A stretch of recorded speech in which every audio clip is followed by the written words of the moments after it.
11 सीटांचा प्रश्न उद्याच्या मतदानामध्ये आहे. प्रचंड मोठं वातावरण भारतीय जनता पक्षाच्या विरोधात. योगींचा बुलडोझर हा संपूर्ण मुस्लिम जगतामध्ये अत्यंत अप्रिय विषय आहे. मोदींची जी सभा झाली मध्य प्रदेशमध्ये त्या ठिकाणी सभा रिकामी होती आणि मोदींच्या सभा ओस पडत असताना राहुल गांधींच्या सभा या तुडुंब गर्दीमध्ये आणि विशाल रोड शो मध्ये त्या ठिकाणी चाललेल्या आहे. पहिल्या फेरीमध्ये इंडिया आघाडी प्रचंड मोठ्या आघाडीवर असेल. कोकणचे सुपुत्र म्हणून घेणारे आता कोकणामध्ये नकोशे झालेले आहेत. तटकरेंचा पराभव निश्चित आहे. छत्रपती शाहू महाराजांची उमेदवारी जाहीर झाली तेव्हापासून त्यांचा विरोधक हा किती कमकुवत आहे. राजू शेट्टी निवडून येतील यात शंका असण्याचं कारण नाही. शशिकांत शिंदे हे प्रचंड मताधिक्याने उदयनराजेचा पराभव करून निवडणुकीतील शरद पवारांची प्रतिष्ठा पणाला लागून ती प्रतिष्ठा निश्चितपणे कामी येईल आणि सुप्रिया सुळे यांचा विजय त्या ठिकाणी होईल. वातावरण हे महायुती किंवा मोदीच्या विरोधात आहे.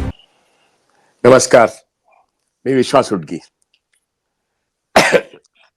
उद्या 7 मे आहे आणि लोकसभेच्या एकूणच निवडणुकीचा तिसरा टप्पा आहे आणि या टप्प्यामध्ये संपूर्ण देशभरामध्ये एकूण 94 सीटा लोकसभेच्या सीटांचा एक निकाल लागेल. उद्या मतदान होईल आणि या अत्यंत महत्वाच्या अशा ठिकाणी आहेत ज्याच्यामध्ये गुजरात राज्य या ठिकाणी सुरतेला काँग्रेसच्या कॅन्डिडेटने आपलं अर्जच मागे घेतला.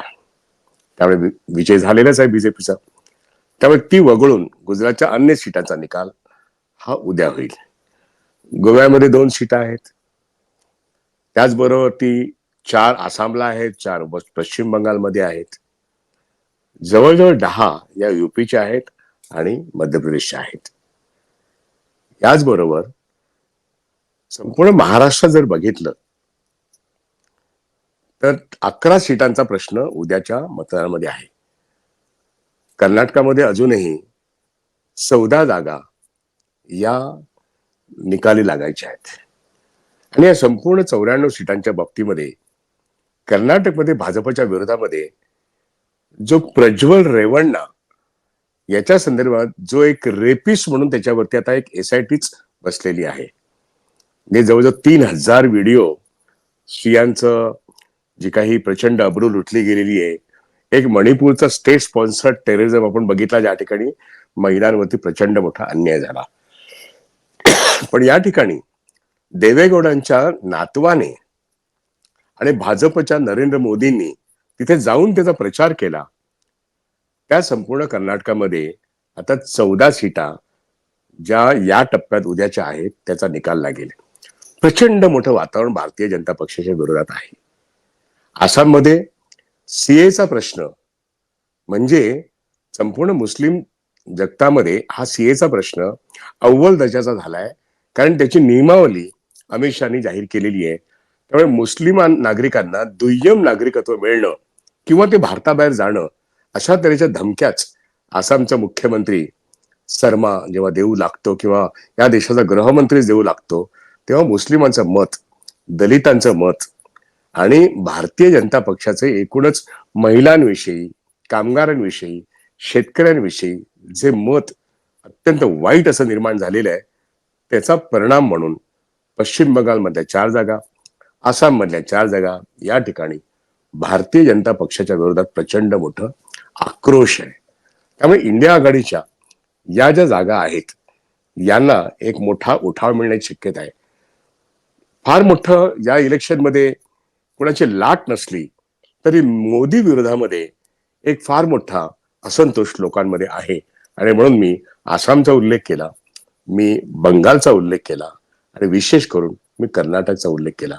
युपी मध्ये योगींचा बुलडोझर हा संपूर्ण मुस्लिम जगतामध्ये अत्यंत अप्रिय विषय आहे. सातत्याने हिंदू मुस्लिम आणि सतत मोगलांचीच उदाहरणं देत जेव्हा योगी बोलतात तेव्हा मुस्लिमच्या विरोधात सातत्याने प्रचार करून हिंदूंची मतं मिळतील असं जे योगींचं आणि मग दलितांना, मुसलमानांना, अल्पसंख्याकांना अत्यंत वाईट वागणूक ज्या युपीमध्ये मिळते त्या ठिकाणी अत्यंत महत्वाच्या अशा ज्या निवडणुका आहेत या ठिकाणी आपल्याला असं चित्र दिसतंय की योगी विरोधात सुद्धा एक प्रचंड मोठं वातावरण अखिलेश आणि त्या ठिकाणी राहुल गांधी या 2 तरुण नेत्यांनी आणि बिहार मधले तेजस्वी यादव या तिघांचा एक प्रभाव असा दिसतोय की सामाजिक न्यायाच्या प्रश्नावरती दलितांच्या संरक्षणाविषयी, महिलांच्या संरक्षणाविषयी, अल्पसंख्याकांच्या संरक्षणाविषयी त्यांनी ज्या भूमिका मांडल्या आहेत आणि न्यायपत्रामधून ज्या न्यायाच्या कल्पना, संविधानातून जो न्याय मिळाला पाहिजे, इकॉनॉमिक जस्टिस आणि पॉलिटिकल जस्टिस मिळायला पाहिजे, सोशल जस्टिस म्हणजे कास्ट सेन्सस करणं आणि कास्ट सेन्सस म्हणजे जातीय जनगणना करणं आणि ती जनगणना करत असताना ताबडतोबीने एकूण या देशामध्ये गरिबांकडे, श्रीमंतांकडे, मध्यमवर्गीयांकडे एकूण किती संपत्ती, त्यांचे ऍसेट्स किती आहेत याची एक इकॉनॉमिक सेन्सस म्हणजे संपत्तीची गणना करणं हा एक असा उद्देश त्यांनी ठरवलाय की जातीय जनगणना केल्यानंतर जी सामाजिक विषमता आहे, जी आर्थिक असमानता आहे ती दूर करण्याकरता एकूणच या देशामध्ये संपत्तीचं जे केंद्रीकरण झालंय म्हणजे इकॉनॉमिक सेन्सस केल्यानंतर देशाची निर्माण झालेली संपत्ती त्याचं जर सुयोग्य वाटप करायचं असेल तर त्या दृष्टीने काही आर्थिक धोरणं घ्यायला लागतील. पण ती बेरोजगारी दूर करणं, रोजगार निर्माण करणं, नवीन उद्योग निर्माण करणं आणि असमानता दूर करणं आणि विषमता दूर करणं या दृष्टीने कास्ट सेन्सस आणि इकॉनॉमिक सेन्सस या एका म्हणजे सामाजिक न्यायाच्या आणि आर्थिक न्यायाच्या प्रश्नावरती संपूर्ण बिहार आणि उत्तर प्रदेश या ठिकाणी एक जनतेची वावटळ निर्माण झाली आहे. ती अखिलेश यादव म्हणजे समाजवादी पक्ष, आरजेडी म्हणजे लालू यादवांचा मुलगा तेजस्वी यादव आणि राहुल गांधी या तीन तरुणांच्या भोवती आज जनता उभी राहते आहे. आणि त्यामुळे हे सर्व प्रश्न की मोदींच्या एका भ्रामक प्रचाराला उत्तर म्हणून महागाई आणि रोजगाराचे ज्वलंत प्रश्न घेऊन जेव्हा हे उभे राहतात तेव्हा त्यांच्या बाजूने जनता उभी राहते. त्यामुळे आता उद्याच्या निवडणुकीमध्ये उत्तर प्रदेशमध्ये ज्या निवडणुका आहेत त्याला अत्यंत महत्व आहे. किमान 10 सीटा त्या ठिकाणी आहेत. मध्य प्रदेशमध्ये पण 10 ठिकाणी आहेत. मोरेना या ठिकाणी मोदींची जी सभा झाली मध्य प्रदेशमध्ये त्या ठिकाणी सभा रिकामी होती, लोक सभा सोडून जात होते, खुर्च्या रिकाम्या होत्या अशा ठिकाणी. आणि ग्वालियरमध्ये शिंदेच्या सभांना सुद्धा काही प्रतिसाद नाही. अशा तऱ्हेने एक त्या ठिकाणी असेंब्ली इलेक्शन्स होती मध्य प्रदेशमध्ये, बीजेपीच्या बाजूने वातावरण निर्माण झालं होतं. पण आता आता पूर्णपणे ते वातावरण बदललेलं आहे. आणि मध्य प्रदेशमध्ये बीजेपीच्या सर्व लोकसभेच्या सीटा असल्या म्हणजे जवळजवळ 25, त्याच्या निम्म्यापेक्षा जास्त सीटा काँग्रेसकडे येण्याची शक्यता आहे. कारण त्या ठिकाणी भारतीय जनता पक्ष आणि काँग्रेस पक्ष यांच्यातच मुख्यतः लढत आहेत. आणि मोदींच्या सभा ओस पडत असताना राहुल गांधीच्या सभा या तुडुंब गर्दीमध्ये आणि विशाल रोड शो मध्ये त्या ठिकाणी चाललेल्या आहेत. आणि त्या ठिकाणी जरी इंदोर सारख्या ठिकाणी किंवा खजुराहो सारख्या ठिकाणी काँग्रेसच्या कॅन्डिडेटनी जरी भाजपशी शरणागती पत्करलेली असली तरी एकूण वातावरण संपूर्ण मध्य प्रदेशमध्ये सुद्धा हे मोदीच्या विरोधात आहेत. यूपी, आसाम, बंगाल, बिहार, मध्य प्रदेश हे बघत असताना गुजरातमध्ये एकूण 25 पैकी एका ठिकाणी सुरतेला तर काँग्रेसच्या माणसाने विरोधच म्हणजे शरणागतीच पत्करली. त्यामुळे 24 ठिकाणी निवडणुका आहेत. गोव्यातल्या 2 ठिकाणी निवडणुका आहेत. आणि महाराष्ट्रामध्ये आपण बघतो कर्नाटकमध्ये 14 आणि महाराष्ट्रामध्ये 11 ठिकाणी एकूण 94 ठिकाणी निवडणुका आहेत. आणि या 94चा लेखाजोखा मी यापूर्वी जे पहिले 2 राऊंड झालेत त्या ठिकाणी असं म्हटलं होतं की पहिल्या राऊंडमध्ये 102 पैकी 25 ठिकाणी भाजपचा पराभव झालेला असेल, अन्य ठिकाणी महाविकास आघाडी किंवा इंडिया आघाडीचा विजय झाला असेल. म्हणजे 102 मध्ये 25 एका बाजूला भाजपच्या आणि इंडिया आघाडीकडे उर्वरित असतील. म्हणजे पहिल्या फेरीमध्ये इंडिया आघाडी प्रचंड मोठ्या आघाडीवर असेल. दुसऱ्या फेरीमध्ये जवळजवळ 88 सीटांचा प्रश्न होता आणि त्या ठिकाणी सुद्धा 2/3 जागा या, कारण तेव्हा केरळचं संपूर्ण राज्य, कर्नाटकचा अर्धा भाग आणि राजस्थानचा अर्धा भाग हा निवडणुकीच्या प्रक्रियेत होता, युपीतला काही भाग होता. त्यामुळे मोठ्या प्रमाणात त्या 88 जागांपैकी 60% जास्त जागा या इंडिया आघाडीला मिळतील असं मी म्हटलं होतं. आणि त्यामुळे दोन्ही पहिल्या फेऱ्यांमध्ये जी परिस्थिती आहे आता तिसऱ्या फेरीमध्ये जेव्हा आपण 94 सीटांचा प्रश्न म्हणतो तेव्हा महाविकास आघाडीला एक मोठी बढत मिळेल अशाची शक्यता आहे. महाराष्ट्राचा जर विचार केला तर महाराष्ट्रात संपूर्ण कोकण त्या ठिकाणी राऊत, विनायक राऊत विरुद्ध माजी मुख्यमंत्री नारायण राणे यांच्यामध्ये लढत आहे. 1 to 1च फाईट आहे. रायगडमध्ये आलं तर अनंतराव गीते आणि एनसीपीचे म्हणजे अजितदादा पवार यांच्या गटाचे सुनील तटकरे या दोघांमध्येच प्रामुख्याने लढत आहे. आणि या दोन्ही ठिकाणी स्पष्टपणे उद्धव ठाकरेंचा उमेदवार यांना पुन्हा एकदा खासदारकी मिळेल अशा तऱ्हेची चिन्ह आहेत. नारायण राणे काही म्हटलं तरी पूर्वी ते निवडून यायचे, परंतु आता नारायण राणेंचा एकूणच त्यांचा जो वचक होता ते आणि त्यांची मुलं, त्यांचा वावर जो काही या महाराष्ट्रामध्ये गेल्या 5 वर्षात दिसतो, त्यातून त्यांनी स्वतःच इतकं डिव्हॅल्युएशन करून घेतलेलं आहे की ते कोकणचे सुपुत्र म्हणून घेणारे आता कोकणामध्ये नकोशे झालेले आहेत. आणि उद्धव ठाकरे यांच्या शिवसेनेविरुद्ध त्यांनी जे काही आतापर्यंत किंवा त्यांच्या मुलांनी गरळ ओतलेली आहे, त्यामुळे शिवसेनेचा हा जो बालेकिल्ला आहे, उद्धव ठाकरेंचा जो बालेकिल्ला आहे कोकण, त्या ठिकाणी पुन्हा एकदा राऊत म्हणजे विनायक राऊत हे बाजी मारतील आणि प्रचंड मताधिक्याने नारायण राणेचा पराभव होईल. अशा तऱ्हेने उद्धव ठाकरेंच्या प्रचंड मोठ्या सभा संपूर्ण कोकणात झालेल्या आहेत. आणि अनंतराव गीतेंच्या बाबतीमध्ये कालची अलिबागची सभा अशीच प्रचंड होती. त्यामुळे तटकरेंचा पराभव निश्चित आहे. या दोनही सीटा उद्धव ठाकरेंच्या बाजूने जातील.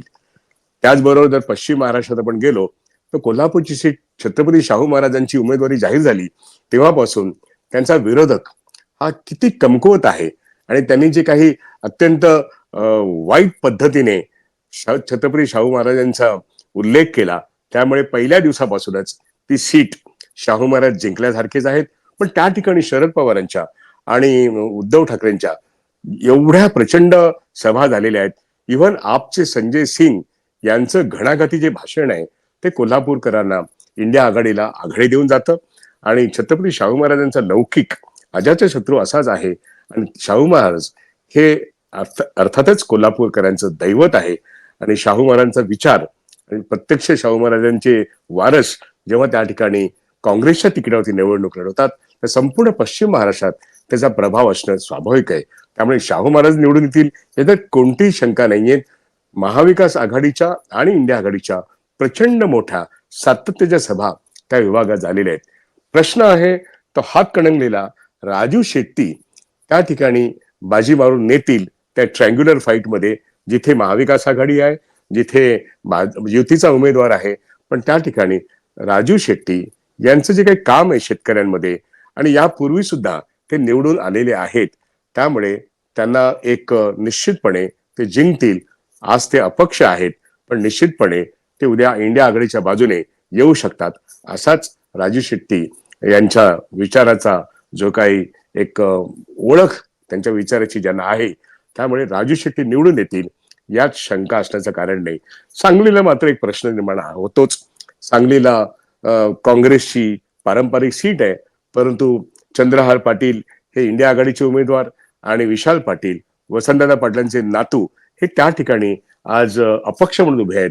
आणि इंडिया आघाडीचा जरी उमेदवार त्या ठिकाणी असला तरी लढत मात्र असं दिसतंय की विशाल पाटील आणि चंद्रहार पाटील म्हणजे इंडिया आघाडीचे उमेदवार आणि अपक्ष वसंतदादा पाटलांचे नातू विशाल पाटील यांच्यातच आहे. आता निर्णय सांगणं कठीण आहे, कारण मुळातच ही अटीतटीची अशी लढाई आहे. त्यामुळे ही एक सीट आणि निवेदन म्हणजे हातकणंगलेची एक सीट, या 2 सीटांविषयी मत व्यक्त करणं हे हातकणंगलेला जरी राजू शेट्टी निवडून येत असतील तरी सांगलीला सांगणं कठीण आहे. मात्र साताऱ्याला शरद पवारांनी जो कॅन्डिडेट उभा केलेला आहे शिंदे, शशिकांत शिंदे, हे प्रचंड मताधिक्याने उदयनराजेंचा पराभव करून निवडून येतील. कारण त्या ठिकाणी उद्धव ठाकरेंच्या मिटिंगा असतील किंवा शरद पवारांच्या मिटिंगा असतील आणि स्थानीय काँग्रेस आणि राष्ट्रवादी यांनी जो एकूणच उदयनराजेच्या विरुद्ध उठाव केलेला आहे तो बघता ज्या प्रचंड सभा आणि जो प्रचंड प्रतिसाद आहे, एकूणच साताऱ्याची सीट ही राष्ट्रवादीची सीट आहे. ती काँग्रेसच्या पाठिंब्याने मोठ्या मताधिक्याने शशिकांत शिंदे निवडून येतील असं त्या ठिकाणचं चित्र आहे. या बरोबरीने बारामती ही एक अशी सीट आहे की ज्या ठिकाणी शरद पवारांचा राष्ट्रवादी पक्ष त्यांचं चिन्ह गेलं आणि त्यांचा पक्ष फोडला अजितदादांनी, तो फडणवीसांनी अमित शहाच्या मदतीने फोडला. पण त्या ठिकाणी अजितदादा या या बारामतीच्या पराभवानंतर, होय निश्चितपणे अजित पवार आणि राष्ट्रवादीचे सर्वे सर्व शरद पवार, जनतेचा उठाव हा अजितदादांच्या विरोधात होईल आणि शरद पवारांची प्रतिष्ठा पणाला लागून त्यांची जी प्रतिष्ठा बारामतीच्या संपूर्ण लोकसभा मतदारसंघात पूर्वापार आहे ती प्रतिष्ठा निश्चितपणे कामी येईल आणि सुप्रिया सुळे यांचा विजय त्या ठिकाणी होईल असंच आत्ता चित्र आहे. कारण त्या ठिकाणी भले अजित पवार हे सध्याचे तिथले आमदार असले आणि त्या ठिकाणी डेप्युटी चीफ मिनिस्टर म्हणून जरी त्यांनी अनेक ठिकाणी कामं केली असली तरी शेवटी प्रतिष्ठा पणाला लागेल ती निश्चितपणे शरद पवारांचा राष्ट्रवादी पक्ष का अजितदादांचा. आणि त्या ठिकाणी शरद पवार निश्चितपणे बाजी मारून येतील. हे दोन प्रॉक्झी आहेत. प्रत्यक्ष लढाई सुनेत्रा पवार म्हणजे मिसेस अजितदादा पवार आणि सुप्रिया सुळे ज्या ऑलरेडी खासदार आहेत. त्यामुळे सुप्रिया सुळेंचा पुन्हा विजय हा शरद पवारांच्या पाठिंब्याने तो अधिक मोठा असेल. याच्याविषयी मला असं वाटतं की संपूर्ण मतदारसंघामध्ये कुणाचा त्याच्यामध्ये दुमत असण्याचं कारण नाही, किंबहुना तो ऐतिहासिक असा विजय असेल. आणि म्हणून बारामती असतील, सांगली असेल, कोल्हापूर असेल, सातारा असेल, हातकणंगले असेल, कोकण असेल किंवा रायगड असेल, त्याच्या पलीकडे आणखीन ज्या काही सीटा आहेत त्याच्यामध्ये खानदेशमध्ये एक 2 किंवा 3 सीट आहेत, मराठवाड्यामध्ये 2 किंवा 3 सीट आहेत, म्हणून 11 सीट आहेत. या सर्वच ठिकाणी विशेष करून खानदेशमध्ये वातावरण हे महायुती किंवा मोदीच्या विरोधात आहे. मुख्यतः महायुतीमध्ये अजितदादा पवार, फडणवीस आणि एकनाथ शिंदे यांचा ट्रिपल इंजिनचं जरी आत्ताचं सरकार असलं तरी एकूणच मोदीच्या विरोधामध्ये जे वातावरण आहे, मोदी आणि शहा हे महाराष्ट्रात जेव्हा जेव्हा एक डझन वेळा येऊन गेलेत, यांचं जे काही वक्तव्य आहे हे वक्तव्य इतकं चीड आणणारं आहे. म्हणजे ठाकरेंच्या शिवसेनेला नकली शिवसेना म्हणणं किंवा आता मग जेव्हा पराभव समोर दिसू लागतो मग सांगायचं की माझं बाळासाहेब ठाकरेंचं प्रेम होतं आणि उद्धव ठाकरेंकरता माझे अजून दरवाजे उघडे आहेत.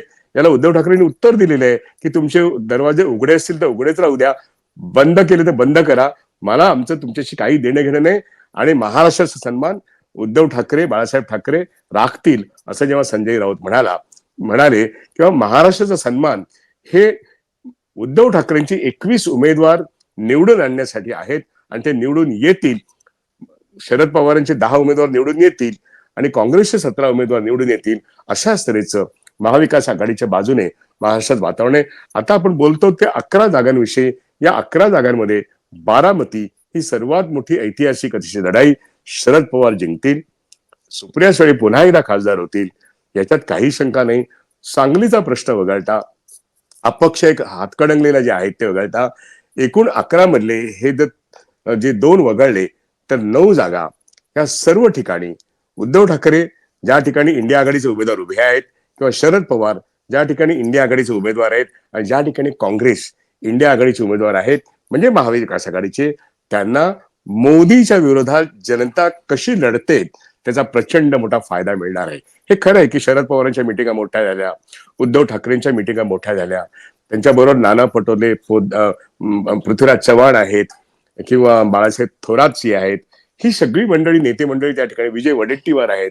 तरी सुद्धा लोकांनी हे ठरवलंय की संविधानाचा बचाव, संसदीय लोकशाही वाचवणं आणि मोदींनी 10 वर्षात जी अर्थव्यवस्थेचा सत्यानाश केलाय, शेतकरी कामगार यांचा सत्यानाश केलाय, याच्या विरोधात आपण मत दिलं पाहिजे. आणि मुख्यतः संविधान वाचवण्याच्या दृष्टीने महाराष्ट्राला तमाम अल्पसंख्याक वर्ग, तमाम दलित वर्ग, प्रकाश आंबेडकरांनी जे भाजपला मतदान करण्याचा जो निर्णय केलेला आहे आणि जी लांगून चालन केलं आहे किंवा जी दलाली केली आहे त्याच्या विरोधात संपूर्ण आंबेडकरी समाज, संपूर्ण दलित समाज हा एक उत्तर देतो आहे प्रकाश आंबेडकरांना की आम्ही महाविकास आघाडीच्या बाजूने उभे राहणार, आम्ही महाविकास आघाडीला जिंकून देणार. कारण डॉक्टर बाबासाहेब आंबेडकरांनी निर्माण केलेलं संविधान आणि संसदीय लोकशाही धोक्यात आहेत. तुम्ही जरी बाबासाहेबांचं रक्त असलात तरी आम्ही बाबासाहेबांच्या विचारांचे आहोत. हे प्रत्यक्षपणे लोक, म्हणजे सेना भवनामध्ये एक मध्यंतरी मीटिंग झाली होती, त्या ठिकाणी दलित समाजाचे किंबहुना काँग्रेसचे किंवा राष्ट्रवादीचे किंवा अनेक दलित नेत्यांनी हे प्रकटपणे बोलून दाखवलं की आम्हाला संविधान वाचवणं हे महत्वाचं वाटतं आणि म्हणून महाविकास आघाडीला निवडून देणं हे पहिलं उद्दिष्ट आमच्या सर्वांचं आहे. प्रकाश आंबेडकरांना दुर्लक्ष करा हे दलित समाजाचं मत आहे.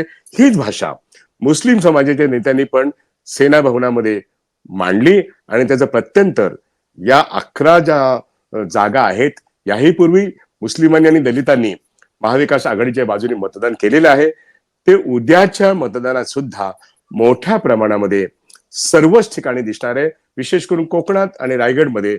आणि इथे जर बघितलं पश्चिम महाराष्ट्रामध्ये किंवा बारामतीच्या सर्व ठिकाणी आंबेडकरी जनता, मुस्लिम जनता आणि बहुजन हे संपूर्णपणे महाविकास आघाडीने उभे राहतील. आणि म्हणून माझं विश्लेषण हे स्पष्टपणे हे आहे की पहिल्या 2 टप्प्याप्रमाणे याही टप्प्यामध्ये देशामध्ये एकूण 94 सीटांमध्ये सबस्टॅन्शियली म्हणजे जवळजवळ 70% जागा हे महाविकास आघाडी किंवा इंडिया आघाडीच्या बाजूने मिळतील. आणि महाराष्ट्रातल्या 11 जागांपैकी एक जागा ज्याच्यामध्ये निर्णय देणं फार कठीण आहे ती सांगलीची जागा.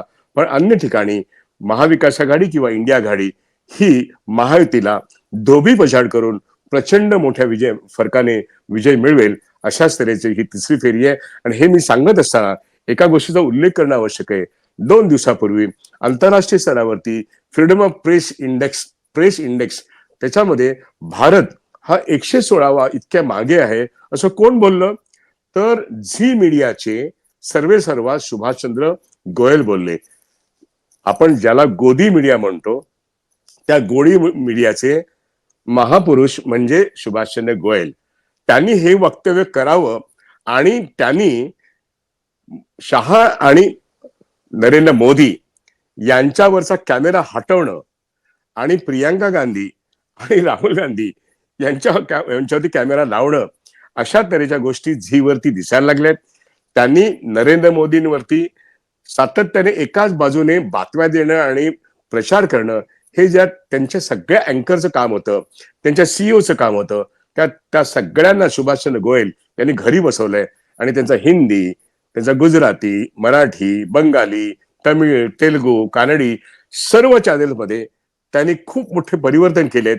आणि जणू काही या गोदी मीडियाचा जो पहिला जो सॅटेलाइट चॅनल होता या देशातला, मला वाटतं 1997-98च्या आसपासचा असेल, यांनी हा निर्णय घेणं याचा अर्थ हवा बदल रही है, माहौल बदल रहा है. इंडिया आघाडीच्या बाजूने राहुल गांधींना पूर्णपणे त्यांच्या दोन्ही यात्रामध्ये ब्लॅकआउट करणारा गोदी मीडिया आता राहुल गांधींची दखल घेतोय आणि मोदींना, शहांना त्यांची जागा दाखवतोय. हा एक मोठं परिवर्तन तिसऱ्या राऊंडच्या म्हणजे उद्या जेव्हा तिसऱ्यांदा वोटिंग होणार आहे त्याच्या आधी 2 दिवस सुभाषचंद्र गोयलने एक व्हिडिओ इंटरव्ह्यू मध्ये दिलाय आणि त्यांच्या सगळ्या ह्या मोदी भक्तांना जे अँकरिंग करायची त्यांना काढून टाकलंय आणि त्यांचं रंगरूप हे झीचं बदलत चाललंय. हे कशाचं निदर्शक आहे? तिसऱ्या मतदानाच्या आधी या संपूर्ण देशातल्या प्रचार माध्यमांना त्यांचा अंतर्गत काही रिपोर्ट हातात आलाय का? जसं आम्ही म्हणतो, आम्ही विश्लेषण करतो, तसं अनेक युट्यूब वाले विश्लेषण करतायत. आणि ह्या सगळ्या युट्यूब चॅनलने आज गोदी मीडियाला एक आव्हान देऊन एक वातावरण निर्मिती केली आहे. नव्हे, संपूर्ण महाविकास आघाडी आणि इंडिया आघाडीच्या बाजूने आज जनतेला उभं करण्याचं काम या गेल्या 3 वर्षात, 4 वर्षात, 5 वर्षात केलंय. मोदी रोजच चुका करतायत, अमित शहा रोजच चुका करतायत. त्यामुळे त्यांच्या वक्तव्याकडे लोक आता चिडून बोलतायत. किंबहुना मोदींनी केलेला अन्याय, त्यामुळे भारत किती मागे गेला हे सर्वसामान्य माणूस आज ठरवतोय की काही झालं तरी बॅलेट बॉक्समधून मोदींचा पराभव करायचा आणि मोदींनी केलेला सत्यानाश, मोदींनी संविधानाचं केलेलं नुकसान याच्यापुढे बिलकुल न होता आपण मोदींचा या इलेक्शनमध्ये पराभव नाही केला तर आपली धडगत नाही हे सामान्य माणसाला कळतंय. म्हणून सामान्य माणूस मोदी आणि शहांच्या विरोधात आहेत आणि आता माध्यमांना याचा सुगावा लागलाय. आणि म्हणूनच झी मीडिया सारखा माध्यम आता वारा बदलतोय, हवा बदल रही है.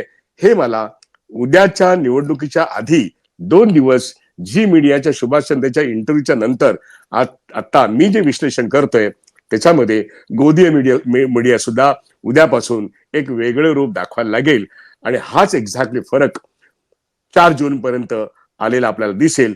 त्यामुळे उद्याच्या 94 पैकी महाराष्ट्रातल्या 11 जागा त्या महाविकास आघाडीकडे भक्कमपणे येतील आणि 60 ते 70% जागा इंडिया आघाडीकडे येतील असं माझं विश्लेषण आहे.